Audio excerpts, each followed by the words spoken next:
Hello everybody, welcome back to the channel. Welcome back to the Red Devil Experience. How we all doing? Hope you're all doing good. A lot of good news came out today. A lot of breaking news. A lot of stuff to go through. We're going to get right into it real quick. Please smash the like button. Takes 2 seconds of your time. Really helps us out. And make sure you hit the notifications so when we drop the videos, you know that we got them going and you can check them out ASAP. Thank you to everybody that's been supporting the channel. We appreciate you all.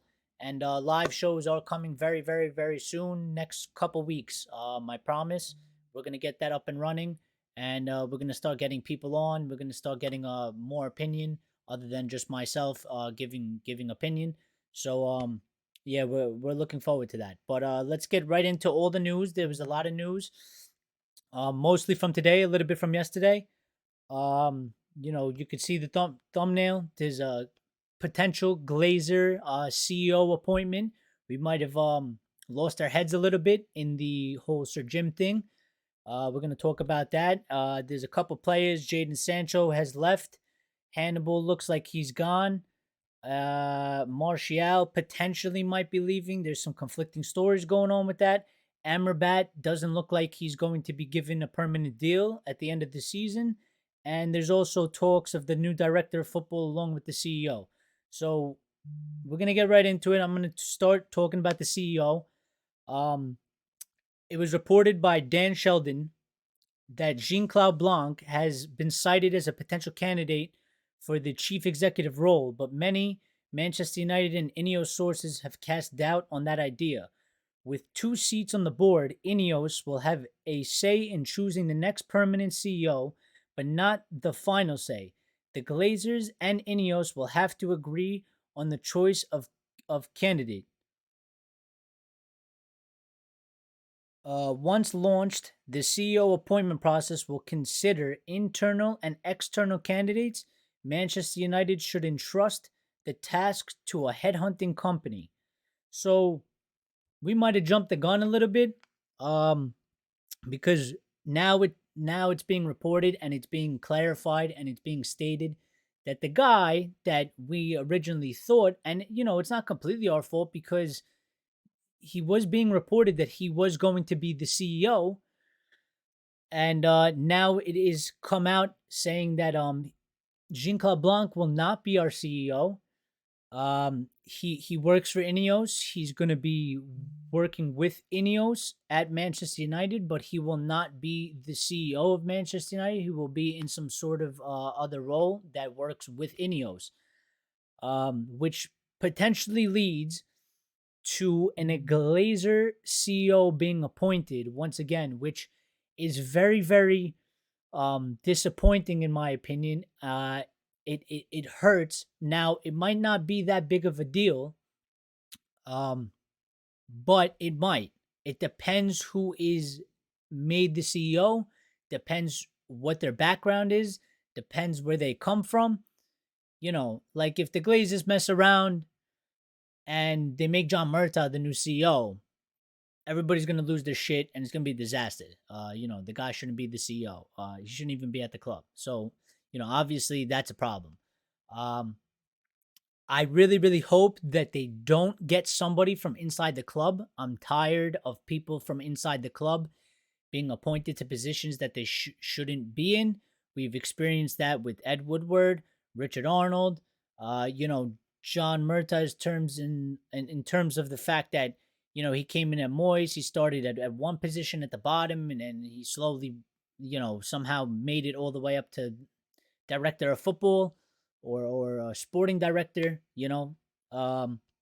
so definitely we can't, if it's an inside person and it's like a Glazer appointee, that might cause some issues going forward, because the problem we had was we just assumed that, Sir Jim was bringing in the new CEO. The CEO was coming in with Sir Jim because Sir Jim is taking over football operations. But when you really think about it, the CEO runs the entire club. The CEO doesn't just run football operations. The CEO runs both aspects of the club. He runs the entire club.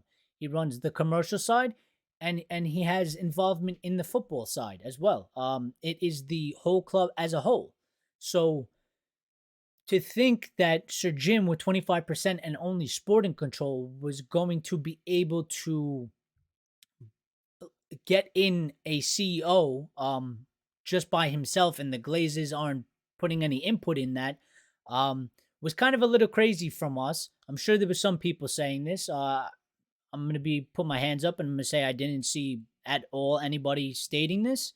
But I'm sure the world's a big place, and I'm sure there was definitely few United fans saying this. But yeah, it's a little bit concerning because I don't like this statement here that says the Glazers and Ineos will have to agree on the choice of candidate. I mean,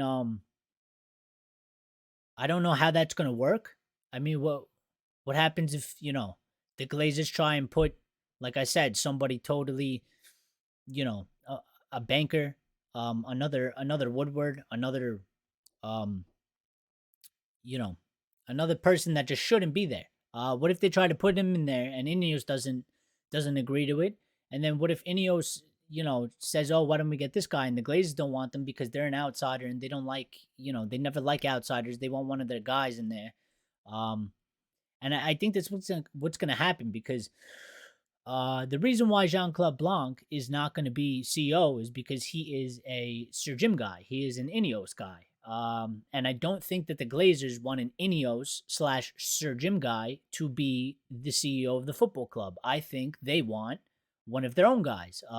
It just gives them more power, a little bit more leverage, and a little bit more control. If you have, the guy that is loyal to you, you are the majority owner of the club still, but he is running your club, you know what I mean? And you want somebody that's going to be more loyal to you than to the person that owns a minority ownership of something that you majority own. So I think this concerns me a little bit. I'm not happy about it. I definitely don't want a fucking Glazer CEO. We cannot have this. It's potential to just fuck up everything. Um, and I put my hands up because I didn't really think about it at the time. Um, and again, I'm gonna reiterate. We were being fed that Jean Claude Blanc was gonna be the CEO. It was reported that for weeks, even before the deal was even confirmed. He showed up with Sir Jim to Old Trafford when they all showed up to Manchester United and then walked around and introduced himself. So it kind of made it look like he was going to be the next CEO. But he's not. And, I'm concerned about this. I am concerned about this. Now, it might turn out to be nothing. We might just get somebody, um, maybe they don't have too much touching in terms of the football operations and they're really just there to do the rest of the part and make major decisions. I don't know how this actually is going to work out. This dynamic is kind of interesting because we're going to have a CEO, but we have an owner that controls the football operations. So is the CEO allowed to fire the manager? Um, I I don't think so because Sir Jim has a say in appointing the CEO. So technically he's the CEO's boss as well. So it's just now we're getting into complicated little details that we need clarification on. We need to know how this shit's gonna work. These are important, fine details, and could make a huge difference to the club. And it's kind of just throwing a damper on me. Like I'm really, I was feeling kind of positive, and now I'm feeling a little I'm feeling not I don't want to say like not confident at all, but I'm just feeling a little mixed feelings right now because I'm like, well, here we go. This is the little bullshit that we're gonna start. That's gonna start being pulled up from this deal. They say one thing and then all of a sudden, well, actually, no, it's really this. It's not what it's been reported. I mean, so that's kind of crazy. I have seen a couple people on X, United fans. I have seen them claiming that they did really Sir Jim tried to put Jean-Claude Blanc as the CEO and the Glazers have rejected that. They do not want him, and that's why it's being put out now that um, it was never actually he was never actually supposed to be the guy. I mean, we have seen the club do this before with transfers where, it's reported we want this player, we want this player, we want this player, we don't make an offer, um either because we don't have the money, or we do make an offer, but in secret, but they don't want to come to us. They end up going to somebody else, and then the story comes out after they end up going to the other club and say, "Oh, that was all just paper talk. He was never really our target. We were never really in for him." We've seen this sort of tactic with the Glazers before, so I wouldn't put it past them if it was considered to make Jean Claude Blanc the CEO, and the Glazers said, no, we don't want somebody that's on that's your guy more than our guy in the position of CEO. We have more of our money. Well, we have more of the percentage. Glazers, technically it's still their money, right? Because they're making money, but um we have more at stake here than you do. So we want our guy to be CEO. Now we'll find somebody that maybe you like, and then we could come to some sort of an agreement. So I think this is very concerning, and there has been no candidates um lauded out or anything. There's no sort of short list for the CEO so far. Now there was a follow up to that, which goes into the director of football. So we're gonna go into the director of football, then we'll get on to the player transfers and all that good stuff. So a new director of football is set to be announced soon, and it was reported by the United Muppeteers. You can check them out at Muppeteers on X. Good guys, good guys. Valid information always. They don't put out bullshit. Check them out. It was reported in the next 7 to 10 days, there will be some significant actions beginning regarding lining things up for Manchester United's new CEO and sporting director under Ineos. So, in the next week or so, I guess we're gonna get, maybe some names of somebody that's actually going to be named as the CEO, or we're gonna get more information. And I assume, once the CEO is announced, um, a sporting director will be announced after the CEO. I think they're going to appoint the CEO first. It only just makes sense. You appoint the CEO, and then you go down the list. Director of football or sporting director, whatever they want to call them, and so on. So that's and I believe it's still Paul Mitchell is still the favorite. He's not at a club, he's not working, he's free, which helps us because we're kind of suffering financially, so we don't have to pay to get him out from somewhere like we would for the guy, what's his name, Dan Ashworth from Newcastle. We got to pay them out and we got to pay him.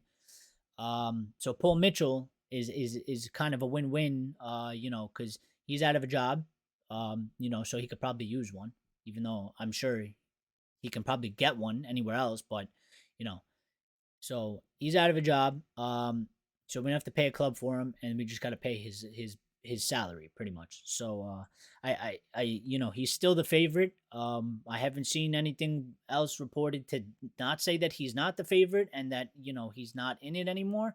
So I believe that Paul Mitchell will be announced as some sort of a sporting director of football, something in that nature. I think he will be coming to Manchester United, and I'm excited about that because I wanted this guy for years and years. I really wanted Ranić to get him when Ranić was here. They were talking to each other. I thought it looked like he might be coming in. We might be starting something new. Obviously, the Glazers can't handle criticism. Ralph Ranić, rightfully criticized, said the club needed open heart surgery. We still need open heart surgery. And, they sacked him faster than you could blink, and just removed his name and got him out. Any association, they didn't like that. They didn't like the fact that he said, you got to sell 10 to 12 players. Yeah, I don't think Ralph was really aware of how invested the Glazers are with their money. You know, you sell 10 to 12 players, that's 10 to 12 of their assets. You're fucking with their finances, the way they write it off on the books and all that stuff. So they didn't like that at all. They didn't like that at all, and that's why he was the promises were broken, and he was sacked and removed immediately and erased. They'll never talk about him. They'll never mention him ever again. And the only people that will ever mention him is us, the fans, because he was, fighting for us against the Glazers, and it's a shame. And I wish more United fans, because I see he does still get some sort of hate, and I never really understood it because, listen, the guy's not a manager. He's not a coach. He was brought in there to evaluate the squad. The season was written off. It was a disaster. Players down tools. He did his best to try and get something out of the squad, but the players were complete shitheads that season. And regardless of the record, he was brought in to put and build a new squad. That's what the original plan was. But because he opened his mouth and he basically was saying, the Glazers have done a fucking terrible job. And this club is in dire need, and it needs open heart surgery. If you come out and let's say you're running, let's say you own Amazon, and let's say, I don't know, not the CEO, but the person under the CEO goes on the news network and says, or on social media or something, and goes, Amazon, great institution, but it hasn't been running properly. It needs open heart surgery. The people that invest in that company, your investors, the people that give you money, when they read that your company needs open heart surgery, that is not something that you want to hear. That's not something that you want in the public domain. It doesn't sound good. You know what I mean? And they really, really were pissed off by that. So it's kind of a disgrace that they did that to him and stabbed him in the back. And I wish fans would cut him some more slack. I mean, I feel like the ones that just don't, they're very tunnel vision. And they just can't seem to grasp the bigger picture, unfortunately. And some people you can't. There's nothing you could do for those people. Can't force them to grasp it. They got to get it on their own. And some people never will. But that's the world. So we're gonna move on to all the transfer updates that we got. First one that we're gonna start with is let's get this one out of the way because it's been dragged on and then I'm tired of it and we can never talk about it again, at least for the next couple months. Jadon Sancho has finally completed his loan move back to Borussia Dortmund. It's a 6-month loan deal with no buy option, which means that he will be at Borussia Dortmund for 6 months and he will return to us when the season ends. Which it has then been reported that he will be evaluated, or the situation will be evaluated once he returns. I'm sure they're going to look to try and sell him unless there's always a possibility that if Ten Hag does end up getting sacked, whoever comes in or whoever would replace him, maybe they want Sancho, which in their case would be a win-win because then Sancho could get a new fresh start under a manager. And the fans should give him any leeway on that. Absolutely not. Not after the way he not after the way he was, not after the way he acted. Unprofessional. I'm still upset with him because and I'm gonna be upset with him for a long time. I don't know if I'll get over it, to be honest, because the fans did a lot to support this guy. He went missing, got sent to the mountains to find his head, his mental health. Went missing for like half a season. We supported him. All the rival fans coming after him, criticizing him, and we had his back, and we said Jadon Sancho is a good player, and it's just it's kind of crazy that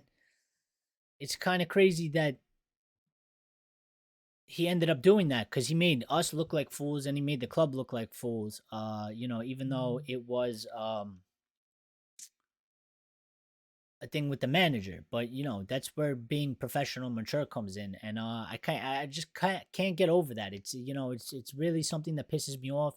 You get paid a lot of money, you live a dream that millions and millions of kids and people around the world would love to do, would love an opportunity.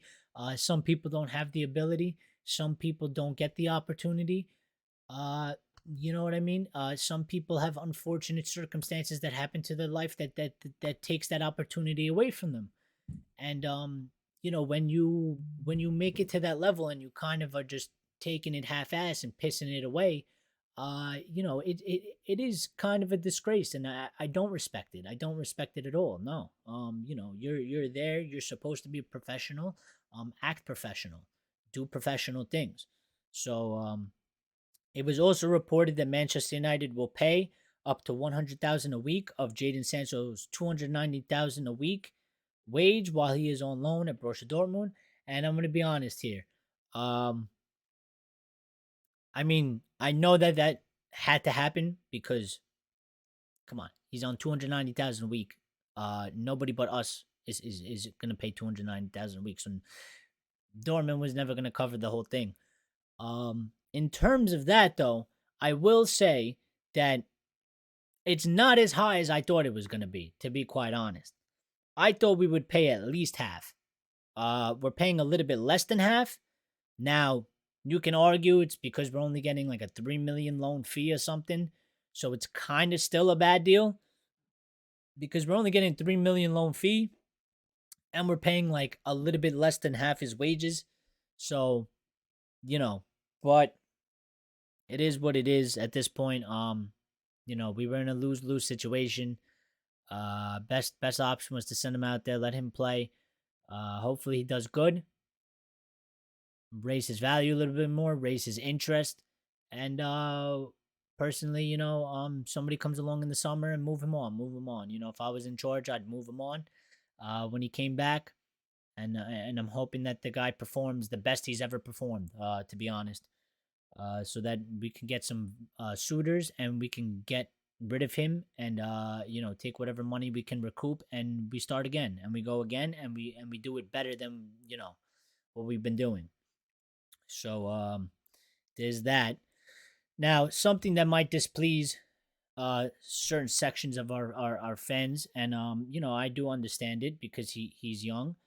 But Hannibal, apparently Hannibal is looks like he's going to Sevilla. Sevilla are advancing towards an agreement to sign Hannibal Mejbri on loan for the remainder of this season, and it will include an option to buy in the summer.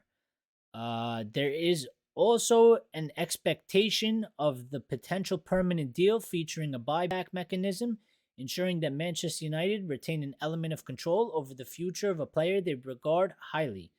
So it looks like Hannibal is probably not going to come back. That's kind of how I'm reading it. That's kind of how I'm seeing it.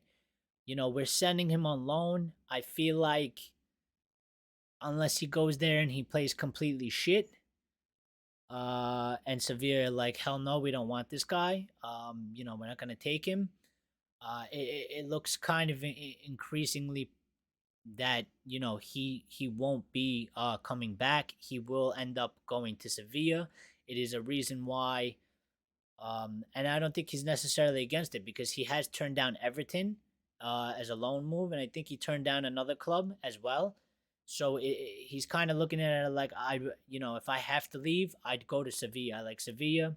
I'll go there on loan, and if it works out, I'll go here on a permanent transfer. And we're gonna have some sort of a buyback clause in it, which is at least something smart that United are doing. I understand He definitely does probably offer way more than Scott McTominay. So people are going to argue, well, why the hell is Scott McTominay not being sold?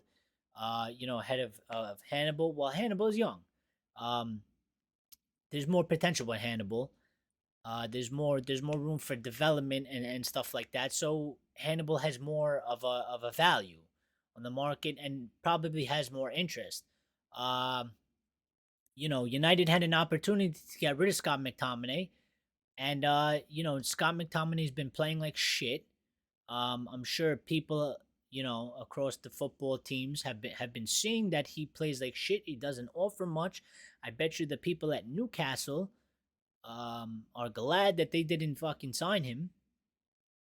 Because if they still wanted him, they couldn't come for him like right now, but they don't. Obviously, and probably maybe even West Ham because they're not asking for him either. There's been no reports of any interest. For Scott McTominay, so that's kind of unfortunate. But listen, for me, I'm not a fan of really getting rid of these younger players. I feel like maybe he should have. Uh, I feel like he should have been given, some more chances, especially for Scott McTominay. But at the same time, um, is he on the level of a Mainu and a Garnacho? No, it's not like we're getting rid of one of those players, because those players they have the potential. When you look at them, they have the potential to really be world class. I don't think from what I've seen from Hannibal, and I could be 100% wrong, and people could 100% disagree with me. But when I seen Hannibal play, he doesn't strike me as somebody that's gonna amass to somebody that's world class. He's not gonna be Bellingham. He's not gonna be what Kobe Mainoo's gonna be. Um, so it is what it is, I guess. Listen, if it helps us get somebody in that we can use and somebody that can benefit us, I'm here for it, I guess. We have to start somewhere. We got to start making moves. I wish they wouldn't start with the younger kids. I wish they would get rid of some of these, senior players. But like I said before, it's probably just easier. It's an easier deal to do for them to do it with these kids because there's more interest and more people are likely to want to buy them than to do, these some of these crappy senior players that you really want to get rid of, but that nobody really wants, and their wages are high.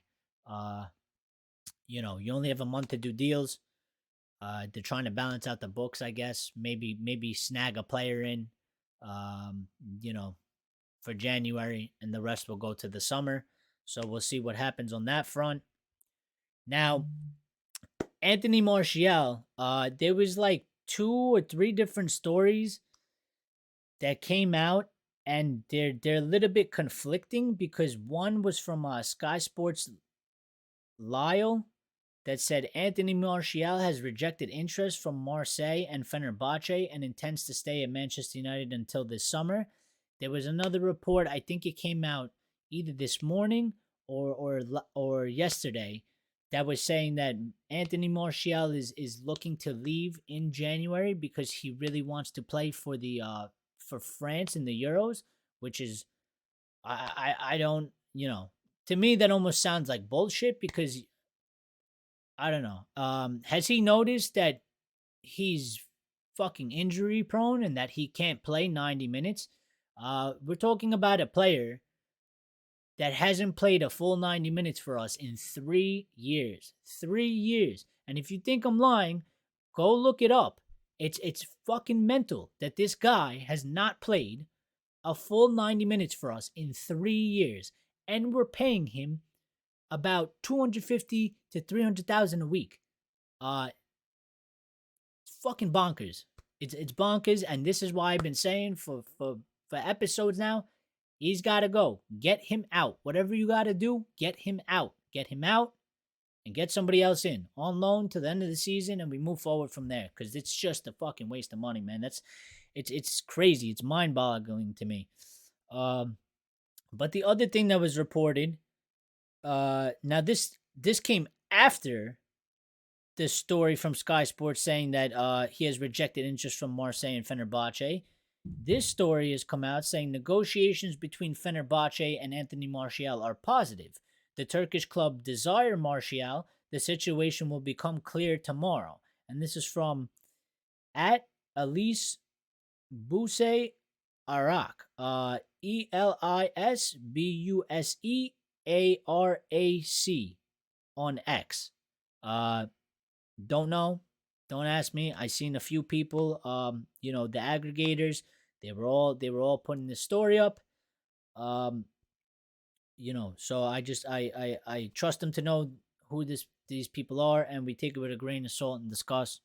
Obviously Sky Sports is supposed to be the more credible outlet, and they're saying that he rejected interest. So I guess according to that one, we'll find out tomorrow or the day after. We'll see what happens with that. I'm praying this guy goes. It's he can listen. There's a chance he stays. When you look at it, it's like, dude, I'm getting paid all this money and I don't play. And I got 6 months left of that before it ends, because he knows and everybody knows that we're not offering him another contract, right? So he knows he has 6 months left of this.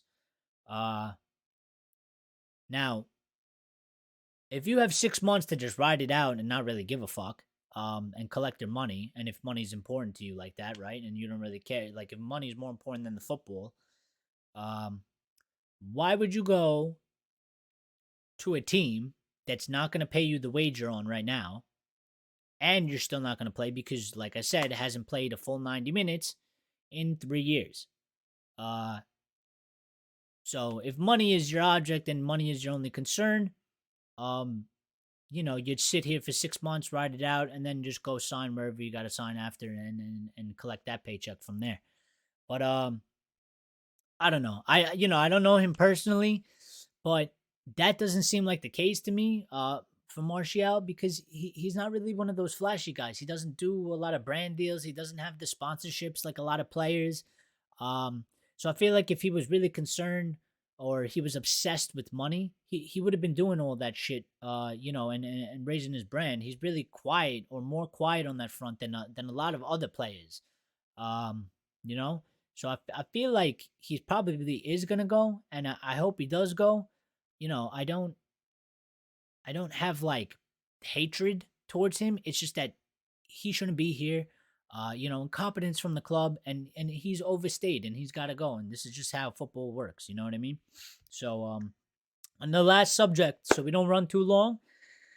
The last one, Sofian Amrabat. Sofian Amrabat, it was reported that Manchester United have no plans to sign Sofian Amrabat permanently. This is also coming from at Muppeteers on X. And we kind of figured that Amrabat, I thought he was injured. Not against Wigan, but against whoever we played before Wigan. Now it's escaping my mind. Was it Forest? I think it was Forest. Yeah, I thought he was injured. Because he wasn't on the bench. But he's at AFCON. And there was no, Ten Hag didn't fight for him to stay like he did for Onana.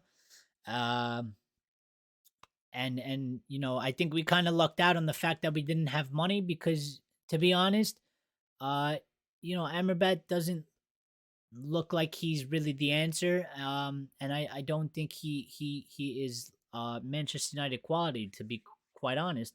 So, Ten Hag kind of lucked out on it too. But United lucked out on it because we didn't actually pay for him. It's not a permanent deal, so we could kind of just wipe our hands clean and walk away from this shit and say thank you very much for the season, and go look somewhere else and get somebody else in. And I'm just gonna touch on real quick before we go.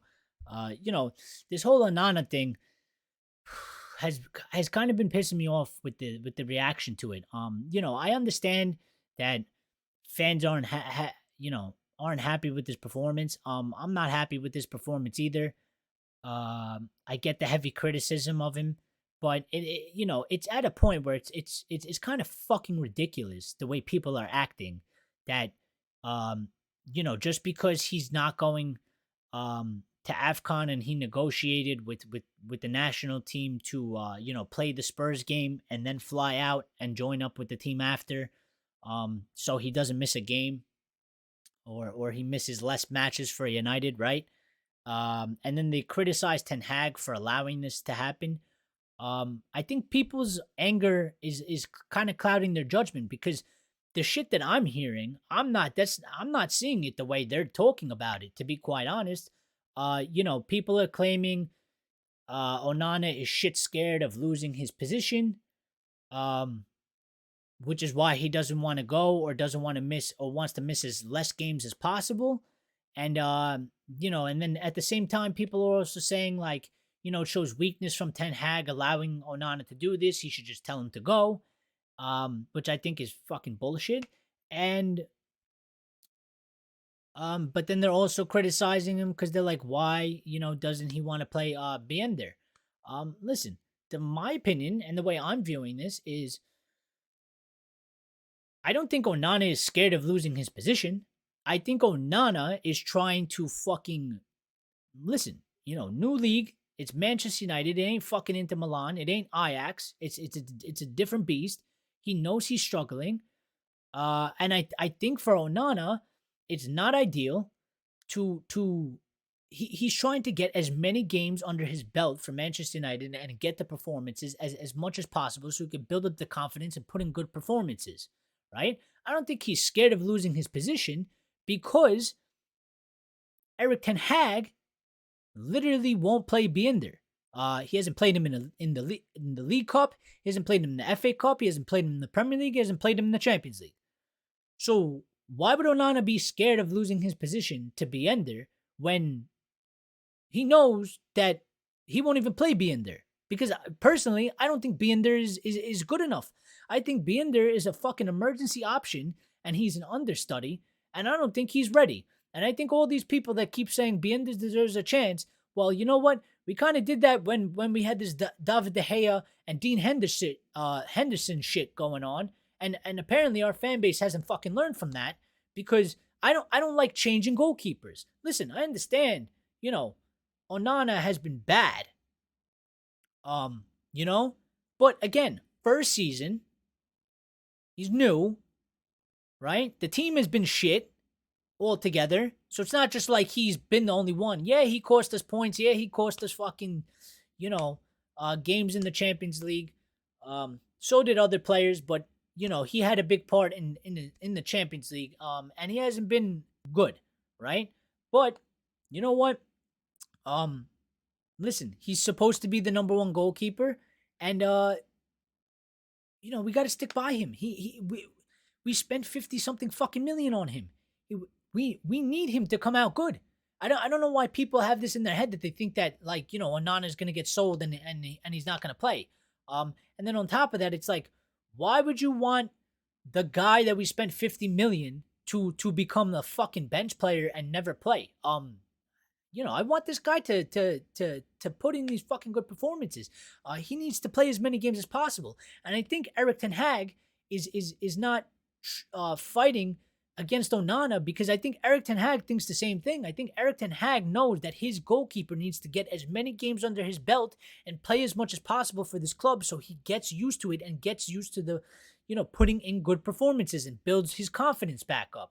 I think that's what the whole thing is. I don't think he's scared to lose his position, because quite frankly, when he goes, I think even, if Biender played for one or two matches and Biender put in good performances, I'm willing to bet $500,000 with anybody that as soon as Onana comes back, Biender ain't staying in goal. I'm willing to bet with anybody the second Onana comes back from AFCON, he's going straight back in goal. 110%. I don't care if Biender keeps 2 fucking clean sheets in a row and has worldy saves pulling him out of the top corner. I know Erik Ten Hag will get Andre Onana and he will put him back in the fucking starting lineup. So I don't think there's anything for him to be afraid of. I think it's just ludicrous, and people are losing their mind because they really want to see this other kid get a chance. Well, what happens if that kid shits the bed? What are you gonna do? You're gonna, they're gonna rip him apart like they've been doing to Onana, and then what? Then what? What should we go sign a 39-year-old goalkeeper that's a free agent and has no club?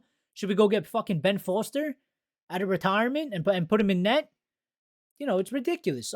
Listen, there's a place to criticize, but we're going way over the top now. Like, I know he's been fucking bad, but let's fucking get behind him and try and encourage him to put in these good performances. He's been okay. No crazy mistakes. We haven't really fucking conceded the whatever from the last time he made it to all the matches we played. So he's kind of on a decent run of form, and I think that's the problem. He feels like he's kind of building something here, and now it's like, oh, well, you're going. And then people are going to argue, listen, then don't go. Well, you know what? Listen, it's his choice. He wants to represent his country, and his country's okay with him fucking, delaying to go over there. It's fine. I honestly think it's fucking stupid that AFCON is played in the middle of the season. AFCON should be played at a time, just like everything else. It's kind of it's another issue, but it's just when there's the international break, we stop club football. When there's AFCON, it's played during clubs play and they're missing players. I think it's all kind of crazy. So I don't really blame for fucking delaying his whatever. Obviously he still wants to represent his country, and he doesn't want to feel like he's letting his country down, and he feels like he could do both. If he feels like he could do both, let the man do both. He's a grown man. He can make decisions, and so is Erik ten Hag. Who are you to tell him what to do? Other than have an opinion on it. But that's about it. So thank you everybody for tuning in. We really appreciate it. If you haven't already, please smash the like button. It really helps. We really appreciate it. It takes 2 seconds of your time. Hit the like button. We really need those likes. Turn on the notifications if you haven't, so when we drop a video, you don't miss it. And we'll definitely be bringing you another one. If more breaking news comes out, anything very, very important, we'll be there. And we'll be there to give our reaction and our opinion. And like I said, live videos coming soon. If nothing really breaks, we might get a video in before Sunday, before we play Tottenham. If not, obviously we'll get the Red Devil recap on Sunday after the match. But until then, thank you guys very much. Have a good morning, good evening, good night from wherever you're watching. Thank you very much. We love you, and we'll definitely be bringing you another one. Until next time, guys. See you later.